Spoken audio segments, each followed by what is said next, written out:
দাদা স্পোর্টস টাইমসকে সময় দেওয়ার জন্য ধন্যবাদ এবং স্বাগতম স্পোর্টস টাইমসে। অনেক ধন্যবাদ আপনাকে।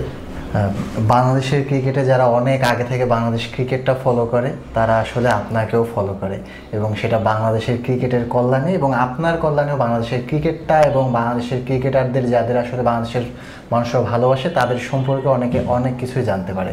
সো বর্তমানে আপনি যদিও ক্রীড়া সাংবাদিকতার পেশাটায় আগের মতো জড়িত নেই, আছেন আগের মতো নেই, তবে আগের ক্রিকেট এবং এখনকার ক্রিকেটের ভিতরে আসলে পার্থক্যটা কীরকম দেখেন আপনি? আমি আসলে এখানে যেটা বলতে পারবো, আমি হয়তো মিড এজ থেকে বলতে পারবো যে যদি আপনি পৃথিবীর ইতিহাসের মতো আদি যুগ, মধ্যযুগ, বর্তমান যুগ বলেন, তাহলে আদি যুগটা ভালো দেখছেন হচ্ছে শুভ্রদা বা আরিফুর রহমান বাবু ওনরা। আমরা যে সময় দেখছি যে একেবারে যদি জার্নালিস্টের জায়গা থেকে বলি যে আমরা যখন শুরু করছি তখন হচ্ছে আজকে সকালেও একটা কন্টেন্টে বলতেছিলাম যে আমরা নেট প্র্যাকটিস দেখতাম হচ্ছে নেটের দুপাশে দাঁড়ায়, মানে বোলার যে রানার থেকে দৌড়াতো ওই রানার থেকে ধরেন মানে 5-6 গজ পেছনে আমরা সাংবাদিকরা জড়াজড়ি করে দাঁড়ায় থাকতাম, আমরা দেখতাম ওখান থেকে। কারোর যদি একবারে ব্যাটসম্যানের ফুটওয়ার্ক বা ওই ড্রাইভ এগুলো বুঝতে হতো, তার কোনো পারমিশন নিতে হতো না, আস্তে থেকে পাশ থেকে হেঁটে গিয়ে নেটের ঠিক পিছনে দাঁড়াতো। ধরেন আশরাফুল ব্যাটিং করতেছে, ও পিছনে দাঁড়ায় ব্যাটিং দেখতেছে, একদম এক্সক্লুসিভলি দেখতে পারতেছে। যারা টিভি থেকে যেতেন ওই ফটো সাংবাদিকরা বা চিত্রগ্রাহকরা ওনারাও একদম নেটের সোজাসুজি দাঁড়ানোর সুযোগ পেতেন। ওই প্র্যাকটিসটা হতো তখন হচ্ছে ইনডোরটা আপনারা গেছেন কিনা বা এখন হয় কিনা, ইনডোর থেকে ওই ড্রেসিং রুম পর্যন্ত সব খেলোয়াড় প্র্যাকটিস শেষ করে হেঁটে আসতো।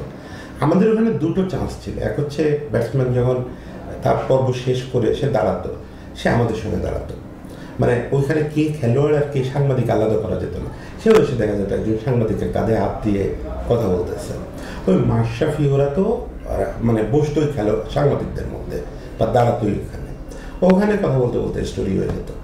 দেখা যেত ওখানে দাঁড়ায় আমার মনে আছে রেমন্ড প্রাইসের ইন্টারভিউ করে ফেলছিলাম, একটা লম্বা ইন্টারভিউ করে ফেলছি ওই নেটের সামনে দাঁড়ায়। আবার এরকম বহু হয়েছে, বহু, অন্তত আমার জীবনে 100 ছোট ইন্টারভিউ বা ছোট স্টোরি করছে কথা বেশ, যেটা হচ্ছে ওই পথটা হাঁটতে ওই ইনডোর থেকে ড্রেসিং। তো আমি একটুকু বললাম এই কারণে যে কতটা চেঞ্জ হয়েছে সেই সময় থেকে এখন। দেখেন এবার চ্যাম্পিয়ন্স ট্রফির আগে প্র্যাকটিস হলো, আমি আপনাদের সব মিডিয়ায় দেখলাম যে কেউ প্র্যাকটিস দেখতে পারেনি। যে জায়গা থেকে সর্বোচ্চ আগে প্লাজা থেকে দেখা যেত, আমি ওইটা দেখে আসছি, ওইটা আমার শেষ, যে প্লাজার উপর থেকে একাডেমি মাঠের প্র্যাকটিস দেখা যায়। এখন নাকি সেটাও দেখা যায় দিচ্ছে, আর সেখানে তো খেলোয়াড়ের কাছে যাওয়ার কোনো সুযোগই নেই। আগে আমরা খেলোয়াড়দের অন্তত একজনের ঘাড়ে হাত না দিয়ে চলে আসছি, এরকম ঘটনা ঘটে নেই। আর এখন ঘাড়ে হাত দেওয়া অনেক দূরের ব্যাপার, কাছে গেলেও পারমিশন, ছবি তোলাও কঠিন। এইটা আসলে বোঝায় যে আমরা দেখছি একটা সেমি প্রফেশনাল ক্রিকেট।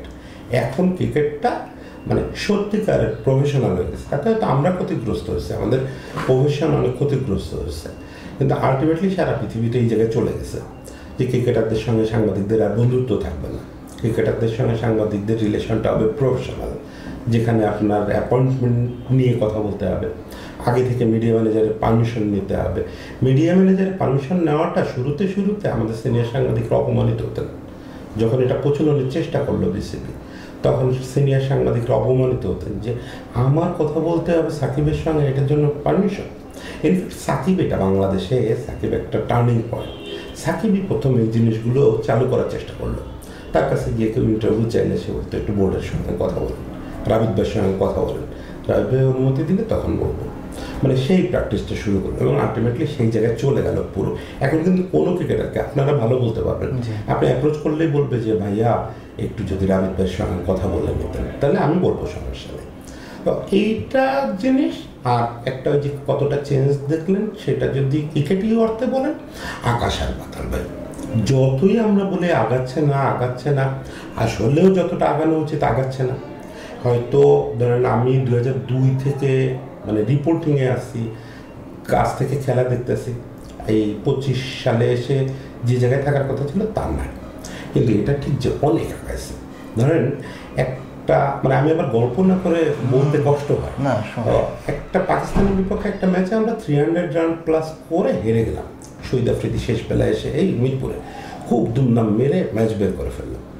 আমি স্টোরি টেস্টোরি লিখে ফেলছি, দর্শক রিয়াকশান নিচ্ছি কয়েকটা আগে থেকে যে ভালো স্টোরি করব, কিন্তু হেরে যাওয়ার পরে খুব মন খারাপ হচ্ছে। তো প্রেস বক্সের বাইরে একটা স্মোকিং প্লেস আছে না, ওই জায়গাটায় আমি গিয়ে বসছি, বসার পর খুব একদম মাথায় হাত দিয়ে বসে আছি, ইনফ্যাক্ট বোধহয় একটু চোখ থেকে পানিও বেরোয় গেছিলো এরকম অবস্থা।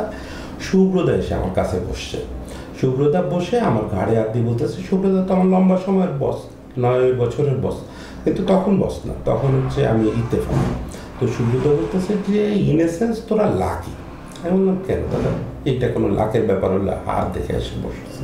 তো বলল লাকি এই জন্য যে তোরা হার নিয়ে দুঃখ করতে পারিস, মানে তোরা অ্যাটলিস্ট জয়ের এক্সপেকটেশন নিয়ে প্রেস বক্সে আসতে পারিস। আমরা বছরের পর বছর, যুগের পর যুগ মাঠে আসছি, খেলা দেখছি, টিভির সামনে বসছি, খেলা দেখছি, এবং বেশিরভাগ ট্যুরে গেছি, আমরা জানি একটাও ম্যাচ জিতবে না, এবং আমাদের নিয়ে এখানে ট্রল হবে, আমাদের লোকজন খোঁচাখুচি করবে যে তোমরা আসছো কেন। এরকম কথা সুব্রতাদের শুনতে হচ্ছে বহু সিনিয়র জার্নালিস্ট। সুব্রতা সুনীল গাভাস্কার একসময় কিন্তু সিরিয়াসলি সাংবাদিকতা করছেন, একটা ছবিও পাওয়া যায়, দেখবে সুনীল গাভাস্কার আর সুব্রতার পাশাপাশি বসে লিখতেছেন। তো গাভাস্কার বহুবার বলছেন যে তোমরা এত কষ্ট করে এত টাকা খরচ করে এখানে আসো কেন, কোনো লাভ তো নাই, আলটিমেটলি তো হেরে যাও। সেইখান থেকে পরিস্থিতিটা চেঞ্জ হতে হতে এখন এমন হয়েছে যে এখন আমরা ইন্ডিয়ার বিপক্ষে হারলেও বিরক্ত হই, রাগ প্রকাশ করি। এই যে রাগ প্রকাশ করতে পারি, বিরক্ত হই, এটুকু তো অন্তত উন্নতি হয়েছে। এবং মোটামুটি কিন্তু আমরা এমন হয় না যে টানা 3 মাস কিছু জিততেছি না, কিন্তু আমি নিজেই ধরেন টানা 6 বছর দেখছি যে বাংলাদেশ কোনো ইন্টারন্যাশনাল ম্যাচ জেতে নাই। সেই 99 ওয়ার্ল্ড কাপে পাকিস্তানের বিপক্ষে জিতল, তারপরে এসে 2005 জিম্বাবুয়ের বিপক্ষে জিতল। এর মাঝখানে বাংলাদেশ কোনো ফরম্যাটে কোনো ম্যাচ জেতে নাই, ফলে উন্নতি তো হয়েছে। কিন্তু অতি অবশ্যই এটাও সত্যি যে এই 2001 সালে স্ট্যাটাস পাওয়ার পর থেকে যদি সত্যিকার অর্থে রওনা করার কথা ভাবি, তাহলে 25 বছরে যা উন্নতি হওয়ার কথা সেটা তার কাছে হয়নি। স্পেশালি আমাদের ডোমেস্টিক স্ট্রাকচারের কোনো উন্নতি হয়নি, এটা হচ্ছে সবচেয়ে খারাপ অবস্থা। দাদা, দীর্ঘদিন আপনি আসলে দীর্ঘ বছর বলা যায় যুগের বেশি আপনি সাংবাদিকতা করেছেন, এবং বাংলাদেশের ক্রিকেটারদের খুব কাছ থেকে যারা আসলে সাংবাদিকতা করেছে তাদের ভিতরে আপনি একজন। বিশেষ করে বাংলাদেশের যারা ফেমাস ক্রিকেটার, সবচেয়ে জনপ্রিয় ক্রিকেটার, তাদের সাথে আপনার সবচেয়ে ভালো বন্ডিংটা রয়েছে। আপনি মাশরাফি বিন মুর্তজাকে নিয়ে বই লিখেছেন, সাকিব আল হাসানকে নিয়ে বই লিখেছেন।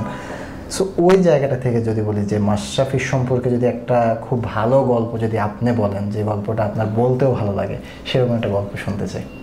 আচ্ছা, এদের সবার সঙ্গে যে আমি সবচেয়ে ভালো মিশছি তা কিন্তু না, কিন্তু ঘটনাচক্রে যেটা হচ্ছে যে আমার মানে কোনো একটা কারণে 5 জনের সঙ্গে মোটামুটি মেশার সুযোগ হচ্ছে। তার ভিতরে মাশরাফির ক্ষেত্রে আমরা আমাদের প্রজন্মে যারা সাংবাদিকতা করছি, মাশরাফি অলমোস্ট, এবং আমাদের আগের প্রজন্ম বাবু ভাই সুব্রতাদের প্রজন্ম, মাশরাফি অলমোস্ট সবারই বন্ধু বা ছোটো ভাই স্থানীয় ছিল সিনিয়রদের। ও মাশরাফির প্রতি আমি বরং একটা অবিচার করছি, আমি একটু সাইকোলজিক্যালি স্টেবল থাকতে পারি নাই সবসময়, এবং মানে সেটা তো আসলে আমার মনে হয় নতুন করে না বলি। মাশরাফি সম্পর্কে আসলে বলার মতো গল্পের তো আসলে শেষ নেই। আমি যখন মাশরাফির নিয়ে বই লিখতেছি তখন আমার নানা দফায় নড়াইল যেতে হয়েছে। এমন না যে 5 জনের সঙ্গে সবার সঙ্গে আমার সবচেয়ে বেশি সুসম্পর্ক, আপনি হিসাব করলে দেখবেন মাশরাফির সঙ্গে 3 জনের সবচেয়ে বেশি সম্পর্ক, সাকিবের সঙ্গে আর 2 জনের, রিয়াদের সঙ্গে অন্য কারোর। কিন্তু আমার একটা কমন ব্যাপার হচ্ছে যে 5 জনের সঙ্গে ইন্টারেকশন করার সুযোগ হচ্ছে। তো সেইটা হয়তো আমি লাকি বলতে পারি নিজেকে, যে 5 জনের সঙ্গে ওই ব্যক্তিগত ঘনিষ্ঠতা কখনো কখনো হয়েছে, কোনো না কোনো পর্যায়ে সেটা হয়েছে। তো মাশরাফিরে নিয়ে যদি বলি, মাশরাফির সঙ্গে আমার যত দূর মেলামেশার সুযোগ হয়েছে, তাতে একটা জিনিস বলতে পারি যে আমার জীবনে দেখা সম্ভবত সবচেয়ে ভালো মানুষগুলোর একটা। ও ক্রিকেটার হিসাবে কত বড়, ক্যাপ্টেন হিসাবে কত ভালো, এই জিনিসগুলো তো আসলে হিস্ট্রি বিচার করবে। আমি বরং তার প্রতি প্রচুর অন্যায় করছি, খুবই অমানবিক কাজ করছি, স্টিল সে আমাকে মানে ওই অ্যাকসেপ্টেন্সটা তার কাছে আছে আমার, যে আমি তার কাছে কিছু শেয়ার করতে পারি, ওই রকম একটা অবস্থা তার সঙ্গে আছে। সেটা তার মহানুভবতা, পুরোপুরি তার মহানুভবতা। তো যাই হোক, আমি গল্প বললেও আসলে গল্প বলে শেষ করা খুব কঠিন, কারণ সে এমন মানে সবাই তো তারে ওই ক্যাপ্টেন হিসাবে দেখে মানে এই জেনারেশন অভ্যস্ত, ফলে ওর বাদরামিটাকে কতটা মনে করতে পারে। আমরা আসলে ওরে চিনি, আমার আর ওর সুবিধা যেটা, ওর ইন্টারন্যাশনাল ক্রিকেটে ঢোকা আর আমার সাংবাদিকতায় ঢোকা অলমোস্ট একই বছরে। ফলে আমাদের একটু ফ্রেন্ডশিপের মতো ছিল, আবাহনী মাঠ থেকে সেটা শুরু হয়েছিল। তো যাই হোক, ওরে আমরা খুব বাদুর হিসাবে জানতাম এবং ওদের ব্যাস্টারে ও, রানা, সৈয়দ রাসেল, তারপরে পরে ইমরুল, আরও পরে চলে ইমরুল ওদের জুনিয়র, কিন্তু ওদের সঙ্গে খুব মিশে গেছিল, রাজ, সব মিলে তুষার, ওদের খুলনা বেস যে ব্যাসটা সবগুলো বান্দর। তো মাশরাফির এই বইয়ের প্রসঙ্গে একটা ঘটনা যদি বলি, বই যখন লিখতেছে তখন নড়াইল যাচ্ছি আসতেছে, তো গেলাম হচ্ছে ঈদের আগের দিন গেছি। আমার সঙ্গে পূর্ণম নামে একটা ছেলে ছিল, ও কিছুদিন সাংবাদিকতা করছে। পূর্ণম আর আমি গেছি। আমরা যাওয়ার পরে আমরা প্রথমে তো ওর বাড়িতে উঠলাম, ও তখন অন্য কোথায় আশেপাশে ঘুরে ফিরে বেড়াচ্ছে, আড্ডা দিয়ে বেড়াচ্ছে। ও এখন রাজনীতিবিদ হয়েছে বলে তা না, এমনিতেই সবসময় এলাকার পাবলিকের সঙ্গে থাকে। আমার বন্ধু বান্ধবও খুব ইন্টারেস্টিং, কেউ ধরেন মুচি, কেউ নাপিত, কেউ ওই যে আমরা যেটা বলি ক্লিনার যারা আর কি, এই প্রফেশনের যা প্রফেশন সবাই মিলে একসঙ্গে হইচই করতেছে। তো মাশরাফির সঙ্গে আমরা সন্ধ্যার বেলায় খবর দিল কে জানো যে মাশরাফি আসছে। ওরা আড্ডা দেয় হচ্ছে ওর মামা বাড়ির সামনে একটা চায়ের দোকান আছে, সামনে বড় একটা উঠানের মতো, ওই জায়গাটায় আড্ডা দিত। তো আমরা গেলাম, গিয়ে ওদের আড্ডায় ভিড়ে গেলাম। আড্ডা চলতেছে, হঠাৎ করে আড্ডায় 40-45 জন, সব ওর বন্ধু। হঠাৎ করে ও উঠে আমার কাছে এসে বলতেছে যে আপনি আসেন। আমি উঠে আসছি, আমি বললাম যে পূর্ণমে নিব। তা বলে না থাক, ও বসুক আড্ডা দিই। আমি আসছি, ওর মামার মোটরসাইকেলটা বের করছে, বলে আপনার না খুব চিত্র নদী দেখার সব, সকালে দেখবেন। বলে না এখনই দেখাবো আপনাকে। বলে ওই রাতের বেলায় ইটের রাস্তা, বর্ষা পড়ছে আগে, রাস্তা পিছলা হয়ে গেছে, ওই রাস্তা দিয়ে আমার ধারণা রাতের বেলায় সে 60-70 কিলোমিটারের মোটরসাইকেল চালাচ্ছে, হঠাৎ করে হেডলাইট অফ করে দিচ্ছে। হেডলাইট অফ করে লাগান, চিত্র নদী পুরো মজা এখন পাবেন আপনি। আমি ভাই মানে খুব অল্পের জন্য হার্ট অ্যাটাক করি নাই, সে অবস্থা একদম নদীর পাড়ে, একটু পরে কাদা শুরু, ওরকম জায়গায় নিয়ে ব্রেক করলো, মোটরসাইকেলটা রাখলো, বললো আসেন এই জায়গায় বসে নদী দেখে। রাতের বেলায় না দেখলে আপনি বুঝতে পারবেন না চিত্রা নদী। মানে ওর যে এই বাদরামি, এই যে ধরেন আমার ভয় দিল নেওয়ার পথে, আবার ওইখানে যে রাতের বেলায় ওরা নিজেই বলতেছে যে দিনের বেলায় এই নদী ওপাশ থেকে আখ চুরি করে নিয়ে ওই সাঁতরায় পিঠে বাঁধে আগ বাঁধে নিয়ে এই পাশে আসতাম। তো ওইটা একটা মজা, দিনের বেলায় আপনি নদীতে সাঁতরাবেন, গোসল করবেন, তো রাতের বেলায় নদীর পাড়ে চুপ করে বসে থাকার আলাদা একটা মজা আছে। আমার কাছে মনে হয় যে এটা মাশরাফির এখানে একটা ডিফাইন করে যে ও একাধারে যেরকম ওই ভেতরে খুব উচ্ছল, খুব প্রাণবন্ত, একই সময় ওই নির্জনতাটাও উপভোগ করতে পারে। এই জন্যই আর কি ও খুব শান্ত ক্যাপ্টেন হতে পারছে আমার ধারণা, এই আর কি। হ্যাঁ, অনেক ভালো। যদি সাকিব আল হাসান সম্পর্কে বলি, বর্তমান এবং বাংলাদেশের ক্রিকেটের যদি বলা হয় সর্বকালের সবচেয়ে বড় মানে বিজ্ঞাপন, তো সে তাতে কোনো সন্দেহ নেই, সবচেয়ে বেশি কথাও তাকে নিয়ে হয়। সেই সাকিব আল হাসান অবশ্য সাংবাদিক থেকে, আপনি যেটি বলছিলেন যে সাংবাদিক এবং খেলোয়াড়দের ভিতরে যে একটা প্রোটোকল দরকার, সেটি তৈরি করেছে আসলে সাকিব আল হাসান। বাট সেই সাকিবকে নিয়েও আপনি বই লিখেছেন, এবং আপনার একটা পোস্টে আমি পড়ছিলাম, আপনার গল্পতে আমি শুনছিলাম যে সাকিব আল হাসান আপনাকে কীভাবে হেল্প করেছে। সাকিবের সাথে যদি একটা ভালো গল্প শেয়ার করেন। সাকিবের সঙ্গে আমি বললে একদম লেটেস্ট একটা গল্প বলবো, তার আগে এক লাইন আমি মূল লাইনটাও বলি।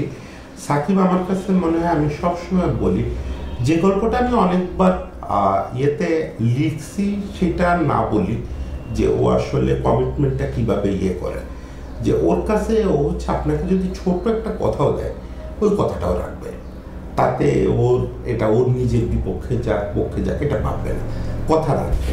এই কথা রাখাটা হচ্ছে ওর খুব ইন্টারেস্টিং। আমি কথা রাখার একটা গল্পই বলি, সেটা হচ্ছে যে আমি খুব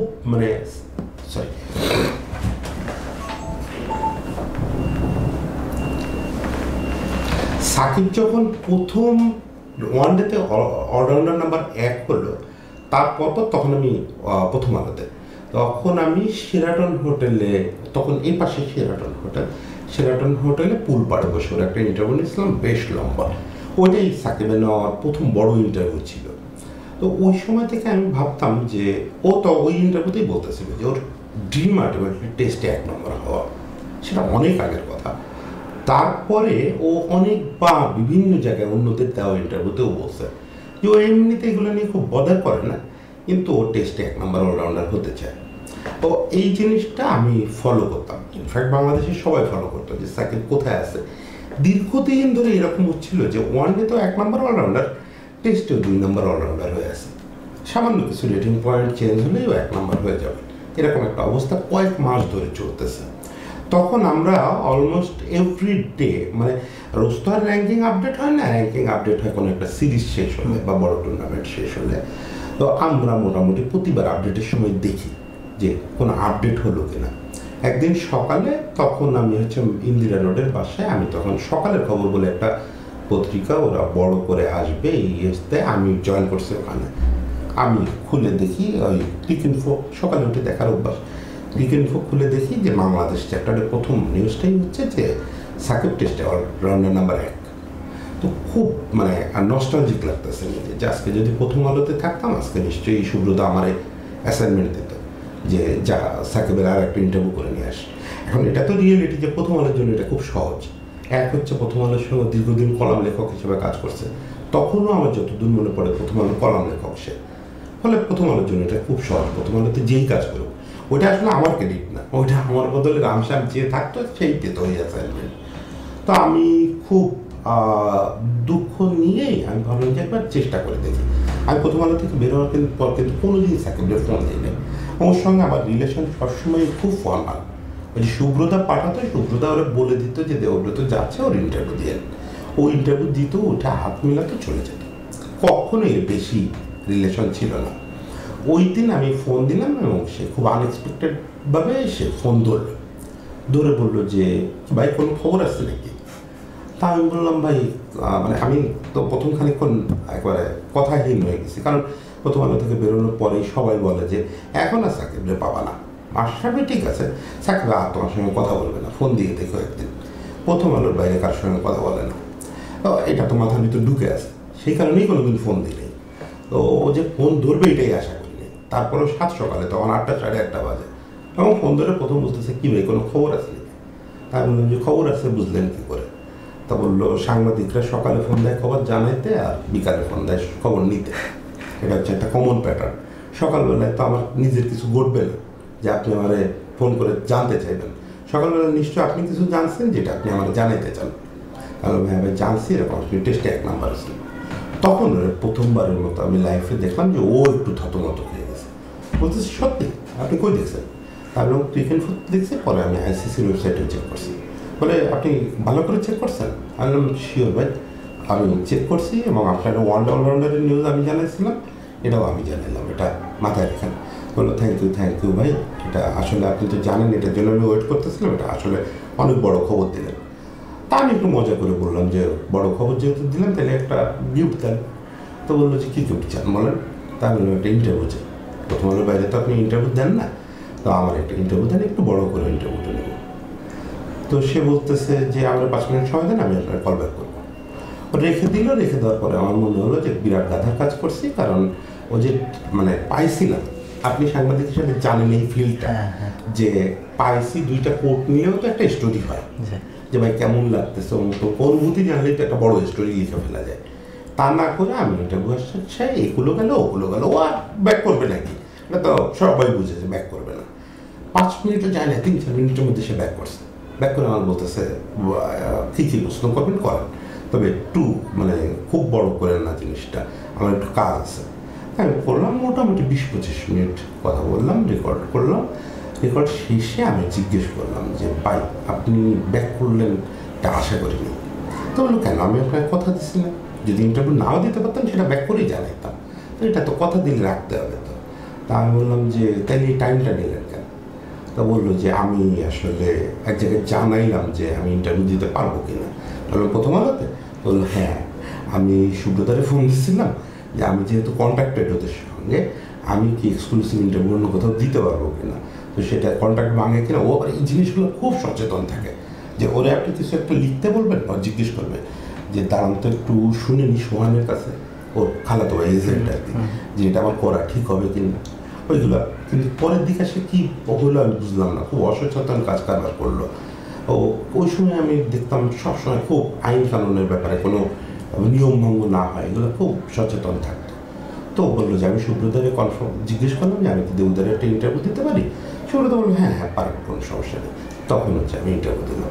দিস ইজ সাকিব। আমার কাছে মনে হয় যে আপনি যেভাবে দেখেন, আপনি তার যদি ভিলেন হিসেবে ভাবতে চান কোনো সমস্যা নেই, আমার হিরো হিসেবে ভাবতে চান ভাবতে পারেন, কিন্তু আমার মনে হয় যে সে বাংলাদেশে একমাত্র প্রফেশনাল ক্রিকেটার যে গ্লোবাল স্টেজে ভাবতে পারে, নিজের গ্লোবালি ভাবতে পারে, এই জায়গাটাই তারা এই জায়গায় নিচ্ছে। বর্তমানে যে পঞ্চপাণ্ডব রয়েছে, দুজন খেলছে, বাকি দুজনের কথা তো বললেনই, মাশরাফি এবং সাকিব আল হাসান, এবং তার বাইরে একজন খেলছেন না খুব বেশি জাতীয় দলে, কিন্তু সব সময় শিরোনামে তিনি থাকছেন, তামিম ইকবাল খান। তামিম ইকবাল খানের সাথেও আপনার আশা করি ভালো ভালো গল্প আছে, তার ভিতর থেকে যদি একটা এক্সপ্রেশন দর্শকদের জন্য বলেন। আচ্ছা, তামিমরে আমি যেটা বলি যে তামিম হচ্ছে পারিবারিকভাবে খুব বড় একটা হৃদয়ের অধিকারী। সে যত বড় ক্রিকেটার তার চেয়েও বড় হৃদয়ের অধিকারী। আর এমনিতে তো ক্রিকেটার হিসেবে অনেক বড়ই, তা না হলে তো আর বাংলাদেশের সর্বোচ্চ রান স্কোরার হওয়া যায় না, সর্বকালের সেরা ওপেনার হওয়া যায় না।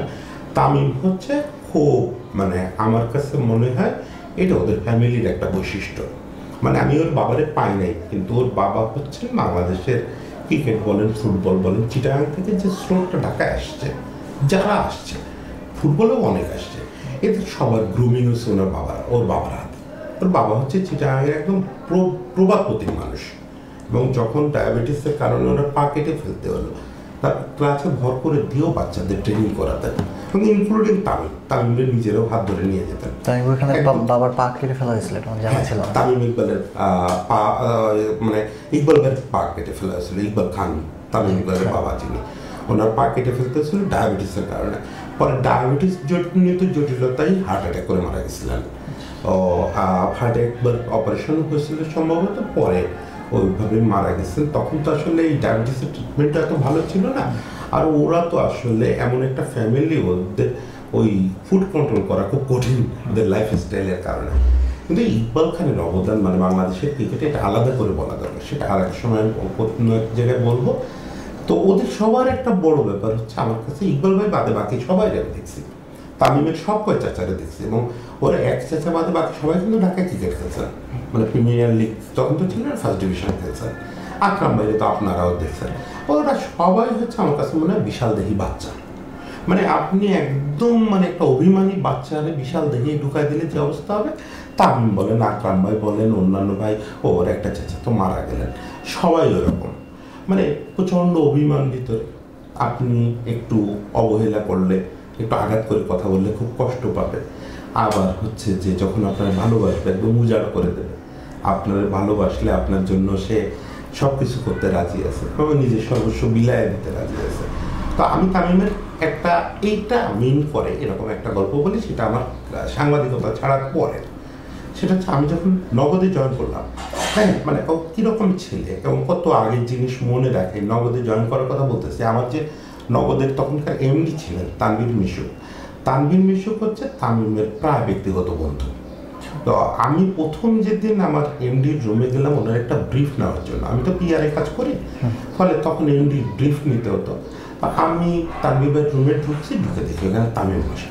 আমি হাত বাড়াইছি, হাত মিলাইছি, তারপরে ওখানে থেকেছে। তখন তানভীর ভাই বলতেছেন যে তামিম, উনি তো স্পোর্টসে ছিলেন, দেবুতে স্পোর্টসে ছিল, তো দেবুরে আমরা নিলাম একটু ভালো লেখার জন্য। তো তামিম বলতেছে, আপনি যেহেতু বললেনই তাহলে আমি একটু ইন্ট্রোডাকশন দিই। সেটা হচ্ছে যে যখন আমি খুব বাজে সময় যাচ্ছিল 2011-12 দিকে, ওই সময়টায় বিক্রয়.com আমার ছবি পর্যন্ত দিয়ে দেওয়া ছিল যে বিক্রি করা হবে। সে অবস্থায় কোনো কেউ আমার পাশে দাঁড়ায় নাই, কেউ আমার হয়ে এক অক্ষর লেখে নেয়। সেই সময় একটা লোক খুব অপরিচিত একটা ওয়েবসাইটে, সেটা হচ্ছে যে ওই প্রিয়.com তখন অ্যাক্টিভ ছিল, ওখানে একটা লেখা লিখছিল যে আসুন তামিমকে গালি দেয়। তো ওই লেখাটার গল্প বললো যে ওই লোকটা হচ্ছে উনি আমার জীবনে একটা প্রভাব ফেলছেন। এই হচ্ছে তামিম। সামান্য একটা লেখা, কত আগে, সেই 2012 সালে, সেই জিনিস 2022 সালে, মানে ঠিক 10 বছর পরে সে ওটা রিকল করে আমার মালিকের কাছে প্রেজ করতেছে। তো যে গল্পটা বলতে যাচ্ছিলাম, যে গত বছর ঈদের সময় তামিম উদ্যোগ নিল, এমনিতে আপনারা জানেন এটা মাঠে প্রচলিত গল্প যে তামিম ম্যাচ এগুলো সাধারণত গ্রাউন্ডসম্যান দিয়ে দেয়, এবং আমাদের গ্রাউন্ডসম্যান বলেন বা চতুর্থ শ্রেণীর কর্মচারী বিসিবির যারা বলেন, ওদের বেশিরভাগের মেয়ের বিয়ে, ছেলের বিয়ে, এগুলো তামিমই হেল্প করে। তো গত বছর সে যেটা করলো, সে তানভীর ভাইরে হঠাৎ করে বললো যে এই যে আমরা বিভিন্ন প্রোগ্রাম করি, বিভিন্ন লোকরে 5 স্টার হোটেলে এনে ওই ইফতার পার্টি করি, এটা তো যাদের 5 স্টারে আনি ওরা তো 5 স্টারের সঙ্গে অভ্যস্ত। তানভীর বললো হ্যাঁ অভ্যস্ত।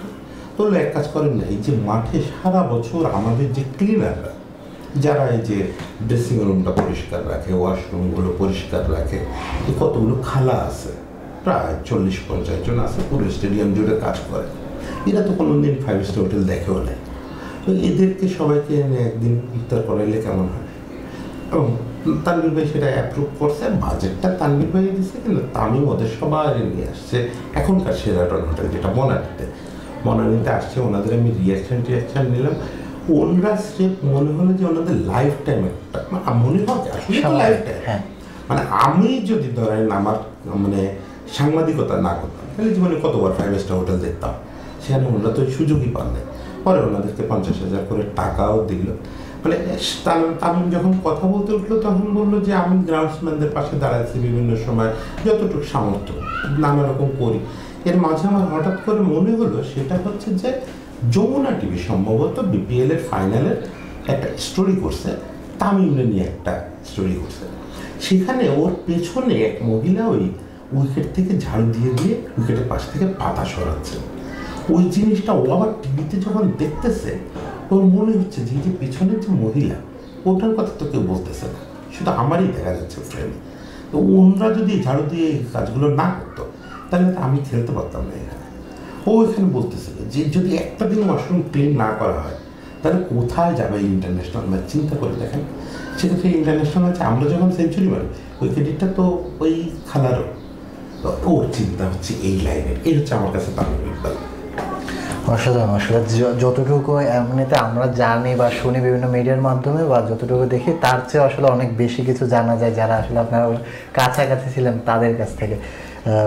মাহমুদুল্লাহ রিয়াদ বলা হয় সাইলেন্ট কিলার। আসলে উনি আসলে যেভাবে ব্যাক করে সে ব্যাপারটাও সাইলেন্ট কিলারই বলা চলে। গত বিশ্বকাপের আগে তিনি বাদ পড়লেন, এশিয়া কাপ খেলতে পারলেন না। বিশ্বকাপে দলের সেরা ব্যাটসম্যান তিনিই ছিলেন 2023 সালে। গতকালকে তিনি ছিলেন না, সারা দেশে আফসোস ছিল। সেই মাহমুদুল্লাহ রিয়াদের সাথে আপনার যদি একটা ভালো গল্প যদি শেয়ার করেন মাহমুদুল্লাহ রিয়াদ সম্পর্কে।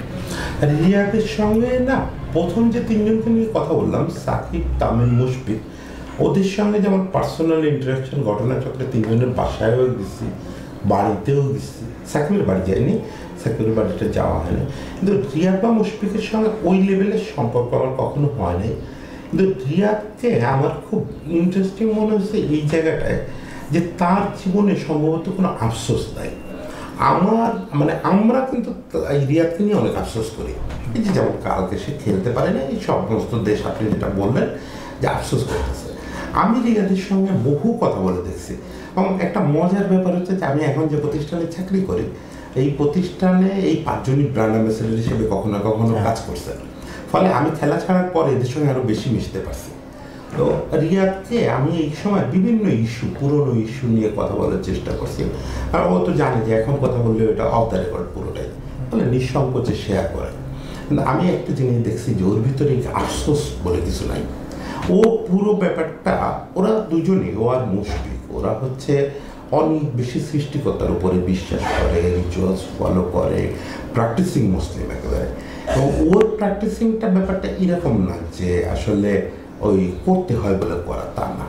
ও প্রত্যেকটা জিনিস মনে করে যে আমার কাজ হচ্ছে এটা করা, আমার হাতে আছে হচ্ছে শুধুমাত্র আমার চেষ্টা করা, বাকিটা আলাদা। এই যে ব্যাপারটা এটা একেবারে ভেতর থেকে বিশ্বাস করে রিয়াদ, একদম ভেতর থেকে বিশ্বাস করে। রিয়াদ যখন কোন একটা টুর্নামেন্টে, লাস্ট একটা গ্লোবাল টুর্নামেন্টে, ইয়েতে যখন যে টেস্টে যখন অবসর নিল, তো রিয়াদ ওখান থেকে ফেরার পরে রিয়াদকে আমি তখন সাংবাদিকতা করি, জিজ্ঞেস করছিলাম যে ভাই কোনো রাক্ষোভ নিয়ে এই ডিক্লেয়ারটা থেকে, কোনো রাক্ষোভ হলে তো রাক্ষোভ প্রকাশ করতাম, কিন্তু আমি তো সেঞ্চুরি করবো জেনে ডিক্লেয়ার করিনি। এই সেঞ্চুরিটা দেখে আপনার মনে হচ্ছে যে আমি রাক্ষোভ নিয়ে ডিক্লেয়ার করছি। অ্যাকচুয়ালি আমি চাইছি যে আমি যাতে আমার প্রয়োজনীয়তা থাকতে থাকতে চলে যেতে পারি, কেউ যেন আমাকে জিজ্ঞেস না করে যে ভাই কবে যাবেন। আমি বরং ওইটা চাইছি যে আমি যখন চলে যাব তখন যেন লোকে জিজ্ঞেস করে যে ভাই কেন যাচ্ছেন। আমার কাছে রিয়াদকে এটা মনে হয় যে রিয়াদ এমন একটা মানুষ যার জীবন দর্শনটাই আসলে খুব ইন্টারেস্টিং, আলোচনা করার মতো। সর্বশেষ পঞ্চপাণ্ডবের যে সমস্যা কাইটো না খাওয়াই গেছে বেশি কাইটো না মিলাইতে সমস্যা হবে। এগুলো এডিটর কেটে নিতে পারবে। তাছাড়া এটা আসতেছে কেন, আমি অফ করে দিলাম। ও আচ্ছা, একা একা চালু হয়ে গেছে।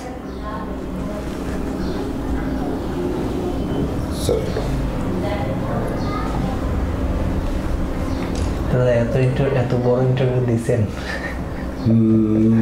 তাও এরকম পরিবেশে এরকম পরিবেশে দেয়। এত বড় বড় ইন্টারভিউ দেওয়া লাগছিল মাশরাফির বই প্রকাশ পাওয়ার পর। ওইটা না, মানে আমি ফ্রাঙ্কলি স্বীকার করি, ওটা আমাদের মিডিয়া একটা মিশন হিসাবে নিয়েছিল। ওইটা যে শুধু মাশরাফির কারণে, আমার কারণে হিট করে নাই, এটা কেউ আমার যদি বোঝানোর চেষ্টা করে যে না দাদা আপনি লিখছেন বলে ওইটা 25-30 হাজার কপি বিক্রি হয়েছে, তাহলে তো আমি বুঝবো যে ওই লোক হয় আমার তেল দিচ্ছে না, তোমার মিথ্যা বলতেছে। মাশরাফির কারণেও এত হিট করতো না। মিডিয়া একটা অবিশ্বাস্য রোল প্লে করছে মিডিয়ার কাছে। ধরেন এখন আপনি মাঠে রেগুলার গেলে বুঝবেন যে এইটা ইন্টারভিউ পার্ট না, কিন্তু আমি হয়তো সাংবাদিকদের কাছে হয়তো অ্যাকসেপ্টেড না এখন আর নানা কারণে। তারা অনেকে আমার উপর বিরক্ত, অনেকে কথা বলে না। কিন্তু ওই 2014-15 টাইমটা পর্যন্ত, বা ইনফ্যাক্ট এই 5 আগস্টের ঘটনাটা না ঘটলে আমি সাংবাদিকদের বড়দের কাছে প্রিয় ছোট ভাই, আমার ব্যাচমেটদের কাছে সবচেয়ে প্রিয় বন্ধু ছোটদের কাছে বড় ভাই। ওইটা মানে এমনভাবে নিচ্ছিল সাংবাদিকরা, মনে হয়েছে যে আক্ষরিক করতে এরা সবাই লিখছে, মানে পার্সোনাল বই এটারে যে কোনো উল্লেখ করতে হবে। মানে প্রত্যেকটা হাউস, ধরেন আজাদ মজুমদার কিন্তু নর্মালি কারো পার্সোনাল জিনিস প্যাটার্ন করে না, খুব কম। আজাদ ভাই তখন হচ্ছে নিউজে নিউজ করছে, এ পর্যন্ত মানা যায়। তাও আজাদ ভাইয়ের সময় এটা যায় না। আজাদ ভাই ওখান থেকে আমার কথাবার্তা নিয়ে নিউজ করছে, আজাদ ভাই এএফপিতে স্ট্রিট করছে। আমার জীবনে এই ঘটনা আর কখনো ঘটবে না যে এএফপি এবং রয়টার্সে আমার নাম উল্লেখ হবে কোনো একটা নিউজে, আর ঘটা সম্ভব না। এটা যা ঘটা ঘটে গেছে, এটা সাংবাদিকদের বিশাল একটা রোল ছিল। এবং ওইখানে ধরেন এহসান ভাই টিভির সঙ্গে কে ছিল যেন, ওই সময় এরকম আধা ঘন্টার উপরে ইন্টারভিউ দেওয়া লাগছিল, প্রচুর এরকম বড় বড় ইন্টারভিউ দেওয়া লাগছিল সময়। আচ্ছা যাক, মুশফিক, হ্যাঁ মিস্টার ডিপেন্ডেবল বলা হয় মুশফিকুর রহিমকে, এবং এখন পর্যন্ত আসলে যদিও আগের ফর্মটা নাই, বাট এখন পর্যন্ত 2 ফরম্যাটে তিনি খেলছেন। পঞ্চপাণ্ডবের অন্য কোনো খেলোয়াড়ই নেই যারা 2 ফরম্যাটে খেলছেন, মাহমুদুল রিয়াদ 1 ফরম্যাটে আছেন। সেক্ষেত্রে মুশফিকুর রহিমের সাথে আপনার কোনো ভালো স্মৃতি আছে কিনা, বা মুশফিকুর রহিম সম্পর্কে আপনার ধারণাটা কেমন? হ্যাঁ, মুশফিকের সঙ্গে আমার খুব ভালো স্মৃতি আছে। মুশফিকের সঙ্গে এর ভিতরে বুঝতেই পারতেছেন যে 5 জনের ভিতরে সবচেয়ে দুর্বল হচ্ছে ইন্টারাকশন হচ্ছে রিয়াদের সঙ্গে। এটা অবশ্য গল্প নাই বলে মনে হতে পারে, কিন্তু রিয়াদের সঙ্গে আমার ব্যক্তিগত সম্পর্ক খুব ভালো। এবং মুশফিকের সঙ্গে সম্পর্কটা খুব অম্লমধুর আমার এবং বাংলাদেশের সব সাংবাদিকের। মুশফিকের সঙ্গে কিন্তু সম্পর্ক ওঠানামা করে সব সাংবাদিকের। মুশফিকও খুব আবেগী ছেলে, খুব আবেগী, এবং খুব অল্পে রেগে যায়, রাগটা চেপে রাখে না, একদম বলে দেয় আপনার সঙ্গে আর কথা বলবে, এইটাই। এখন আর করে কিনা জানি না, এখন অবশ্য বাকি সাংবাদিকরা তো অনেক ছোট, কথাই কম, হয়তো এখন অত ওইটা প্রকাশ করে না। আমি মুশফিককে নিয়ে গল্পটাই বলি, তাহলে বুঝতে পারবেন মুশফিক কেমন। যখন ওয়েস্ট ইন্ডিজের বিপক্ষে মুশফিক তো 2014-তে একটা ডিবাকলের মধ্যে দিয়ে গেছে, যার বিপক্ষে তখন ক্যাপ্টেন। একে তো রিয়াদ কুসঙ্গ মুখ মিলে মুশফিকের সাংবাদিকরা উত্তপ্ত করার উপরেই রাখছে। রিয়াদের ব্যাপারে আসলে আমরাও অনেক বিলো দ্য বেল্ট হিট করছি যে রিয়াদরে দলে রাখা হচ্ছে, এটা নিয়ে কোশ্চেন করা যেতে পারে। ওই সময় রিয়াদের পারফরমেন্স আসলে ভালো ছিল না, কিন্তু সেটা আত্মীয়তার প্রসঙ্গটা প্রেস কনফারেন্সে তোলা এটা শোভন না। ফলে মুশফিক আসলেই খুব ডিস্টার্ব ছিল। সঙ্গে অনফিল্ড পারফরমেন্স খুব খারাপ, যার বিপক্ষে খেলতেছে হারতেছে, শেষ পর্যন্ত তো আসলে মাশরাফি রাতে যাওয়া লাগবে।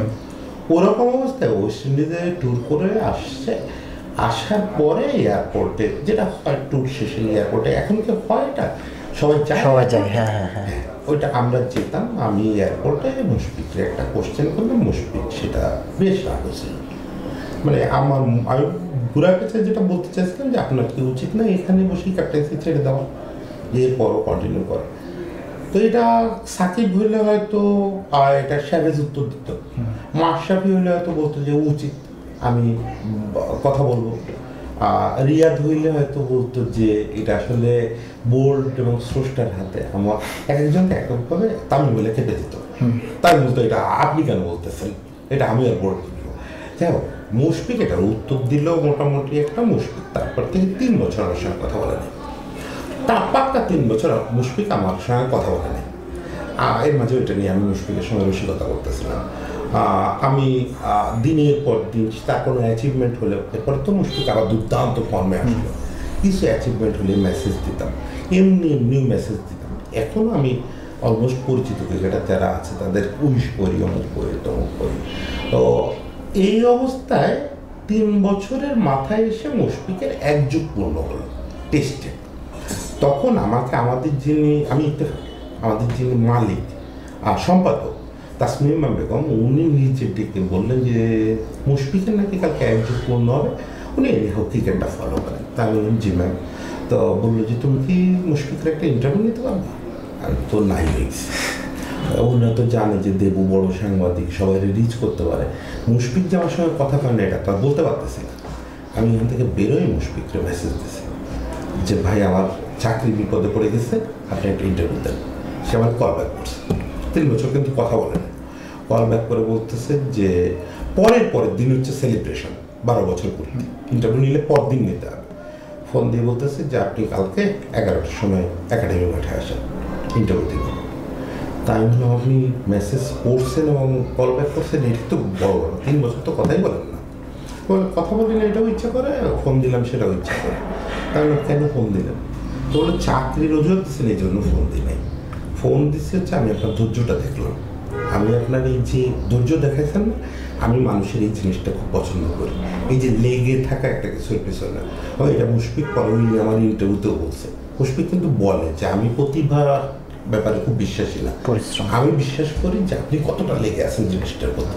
আপনি একটা শট হচ্ছেন না, আউট হচ্ছেন, ওটা ট্রাই করতেই থাকেন।